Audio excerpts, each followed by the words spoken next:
Mayoral Memo with Matthew Dickerson from Dubbo Regional Council.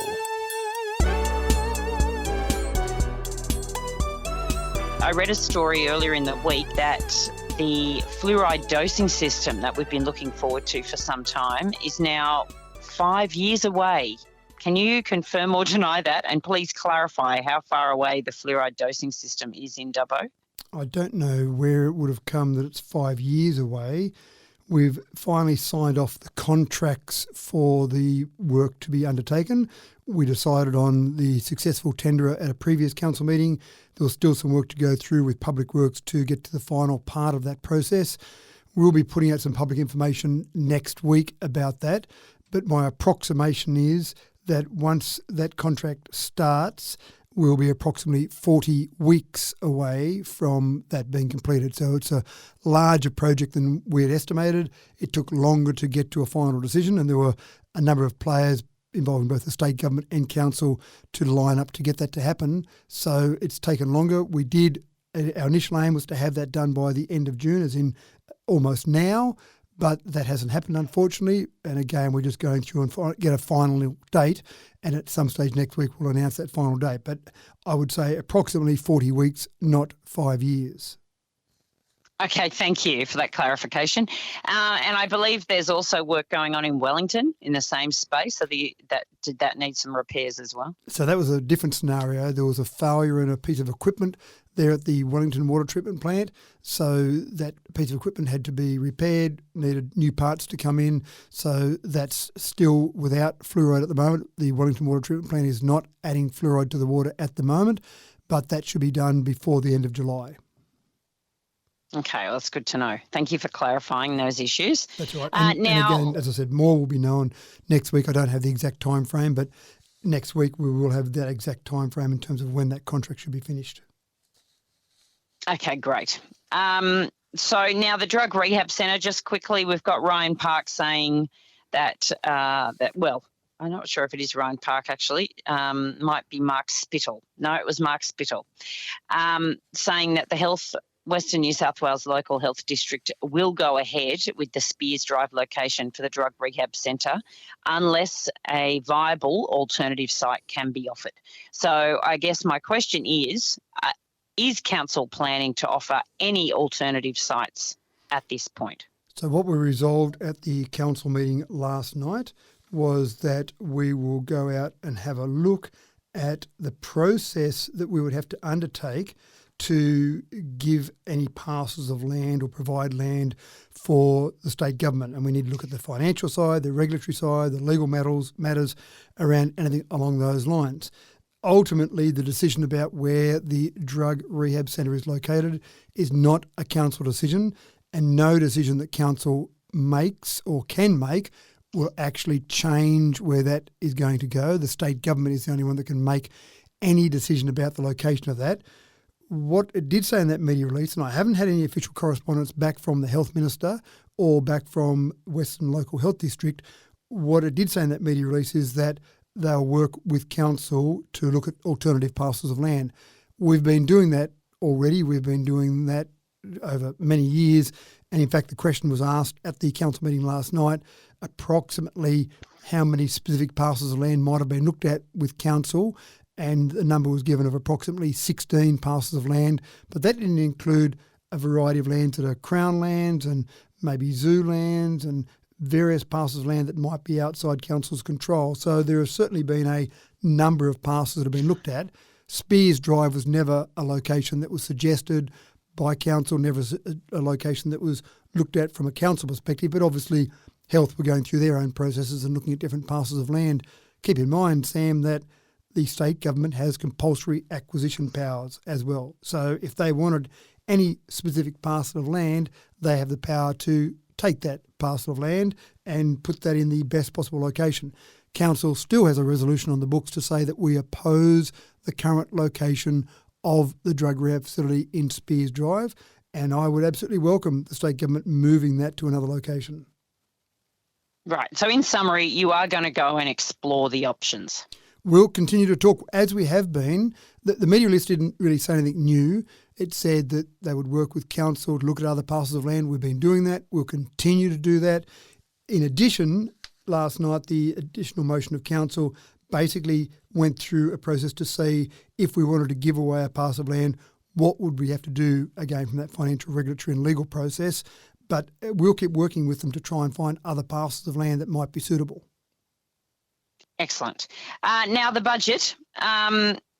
Councils have been hit this year with the emergency services levy. Is that going to have an impact, and are you going to request, is it go through IPART to try and request another rate rise? So we aren't requesting any rate rise for the coming financial year. The budget has been approved for the 2023-2024 financial year. That was approved last night by council, and that had the standard rate rise that IPART allowed for basically all councils across the state. You are right, though, the emergency services levy has hit councils across the state.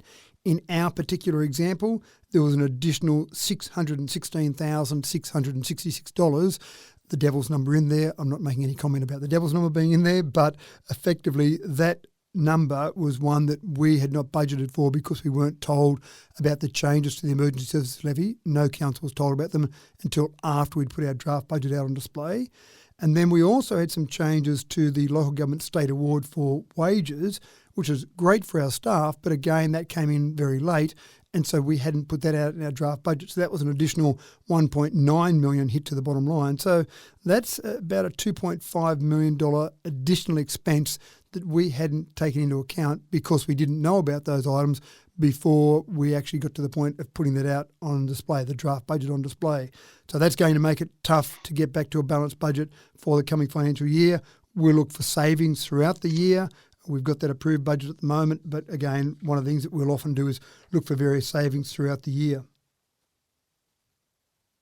Okay, and anything interesting, anything else significant or interesting that came out of the budget discussion last night? Lots of things, minor things I suppose you'd look at. There were 67 submissions, so there were lots of requests from the public to go through and make some changes there. We tried to look at those to see what we could do. Some of them were just too large a financial impact, and unfortunately we can't do everything that people asked for, but we did make a few minor changes there, I think, which people will be interested in. One of the ones was that we talked about highway mowing. People had talked about the entrances to Dubbo and doing some additional mowing, additional maintenance along those entrances. There was an allocation that we had talked about adding $370,000 to our expenses for additional mowing of those entrances. So that was discussed, but then we actually changed that slightly where we put it back to $270,000 for those highway entrances, and an additional $100,000 was put into street trees. So that will give an allocation to plant more street trees, but also do some highway mowing, keeping in mind that obviously $270,000 means we can't mow those as often as $370,000. The other one that was of interest to many people was that Sheraton Road, obviously there needs to be a lot of work done there, and we've talked about that before in terms of the long-term process there. In the short term, though, there are students that use Sheraton Road to walk along to link up to Boundary Road and to different areas that they might live.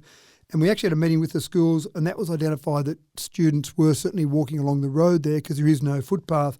We didn't want to spend a lot of money on putting a footpath in there because that road will have some major reconstruction works done, but it was decided for long-term safety or short-term safety, it was a better idea to put some sort of temporary footpath in there for the students to use, or for anyone to use, but mainly students. And so that means that some of the curb and gutter works along Brisbane and Gibb Street will need to be put back to a later time frame to use some of that money to put towards that footpath along Sheraton Road. The other one was a increase in fees at Rainbow Cottage. Rainbow Cottage bleeds money at the moment. That costs the community approximately $430,000 for council to own Rainbow Cottage. There's been a range of discussions and options put forward about what we might do about that.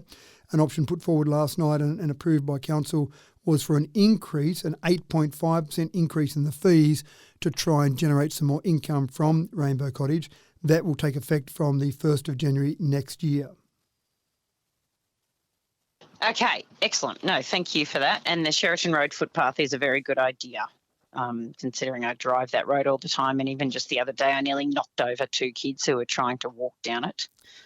It is very dangerous. Yeah, and that was exactly, it was all about that safety of kids. So even though that'll be a footpath that'll be put in that will be then redone over the top. There'll be some work that'll be done that won't be long term. I think for the short term safety, that was worthwhile.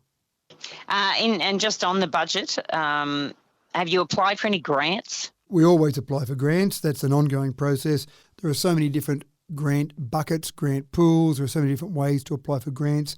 It's an ongoing process, and we do usually quite well out of our grant process, our grant application process. But you can easily look in the budget and see the dollars that we receive, the millions of dollars that we receive in grants every year. And we do make estimations on what we might receive in grants in the coming year, but you never really know that figure because the governments, both the federal and state governments, do change around the grant programs, and you're always trying to look for projects that fit into the different grant programs. One thing you've got to be careful of with grants is that you've got your budget and your strategy going forward, and sometimes there'll be a budget program that may not actually fit into your strategy, but you may change that strategy slightly because you want to take advantage of a grant, but you don't want to be chopping and changing your strategy all the time.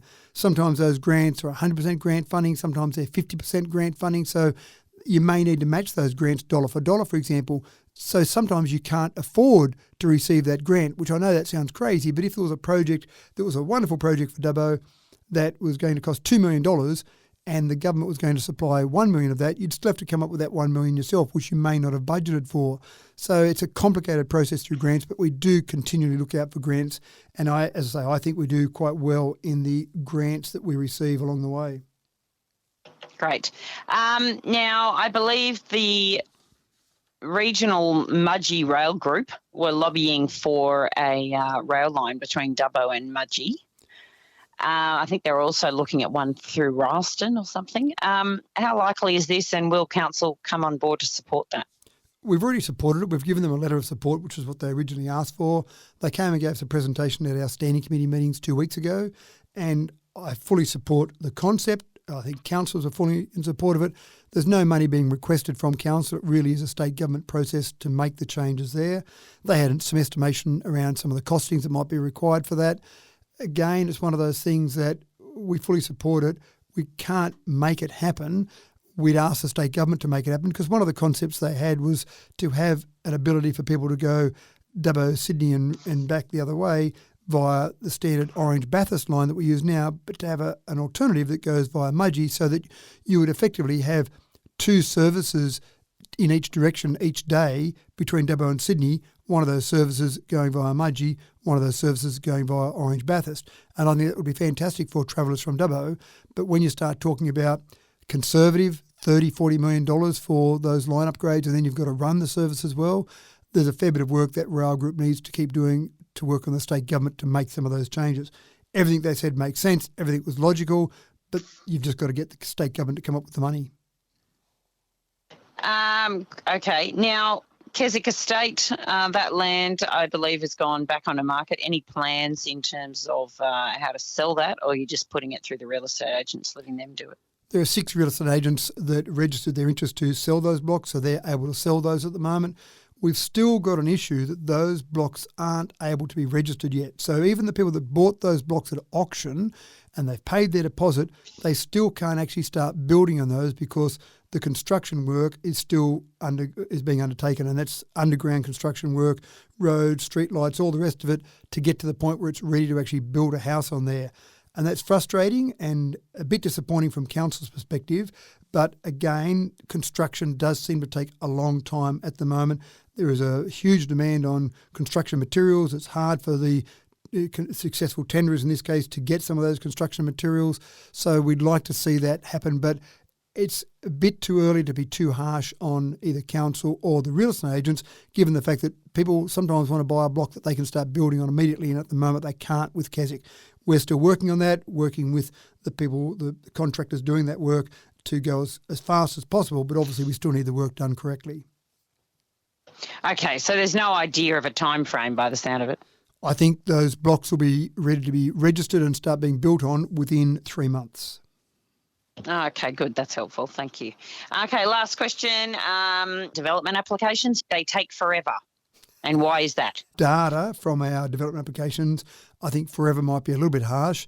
If you look at a comparison of how long DAs take across the state, Dubbo is not the fastest processor of DAs, but we're a long way from being the slowest. So we're in the top tier of councils in terms of the speed with which DAs are processed.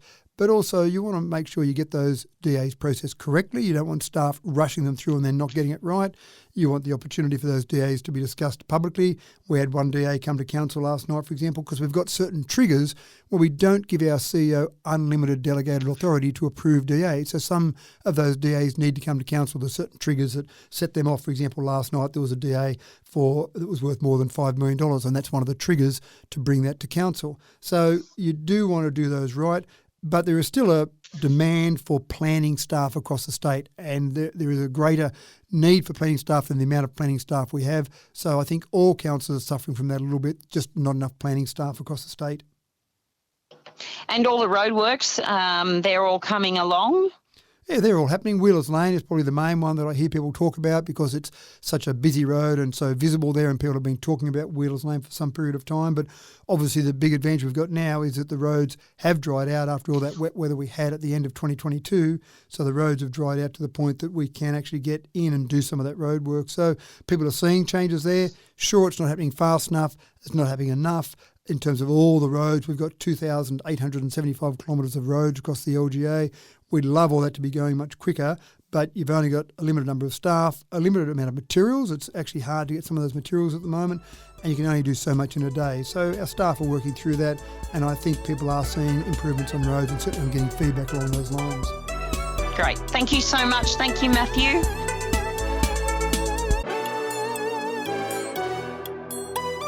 Mayoral Memo with Matthew Dickerson from Dubbo Regional Council.